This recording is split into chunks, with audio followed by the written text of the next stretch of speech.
Oh, that was quite funny how I came to work in the cinema. My sisters all worked in the cinemas. Now, I was only about 15 at the time. In fact, I was 15. I was quite rebellious, and I thought, oh, I might as well have a go at that myself. They were all very glamorous. But of course, they were in the nice pictures, weren't they? They were in the Regent, they were in the Corona, they were in the Odeon. Beautiful uniforms. And where did I go?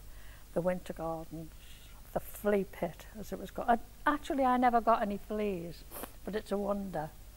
That place was unbelievable. The staff room, as such, was actually a cupboard, actually in the cinema. Down the side of the cinema, there was a cupboard.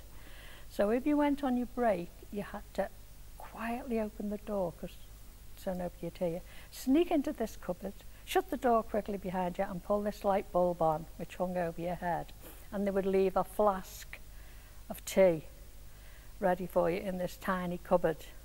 Well, I've never drank tea out of a flask since, because it was vile, absolutely vile. I was more concerned about getting my lipstick on.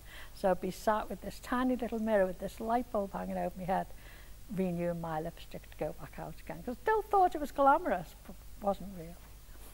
But I was absolutely rubbish. Rubbish. I used to shine the torch all over the screen. I never could get the torch in the right direction. I was always getting told off for doing that. And then they give me a go of the ice cream tray. My big moment. Stepped out of the room. It was up some steps. Went to step out the room, I should say. Tripped over. Fell down the steps. Ice cream tray on the floor. All the ice creams rolling down the aisle. All the chalk ices rolling down the aisle. Shameful. Actually, you had to mop the toilets out, would you believe, when you finished? And I did exactly the same thing with the mop bucket. Fell down the steps and all the water went swishing down the aisle, and I think the first time that carpet seen water. And that was much my experience of being an usherette. Oh, I forgot to say, I really wasn't old enough to work in the pictures, so I forged my birth certificate to make myself another year older, because of course the films were older films, so I could watch the horror films. But I don't think I actually lasted very, very long.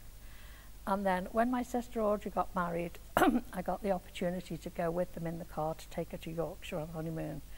And they said I couldn't have the day off, so I thought, blow, I'm going anyway. And that was the end of my usheretting experience.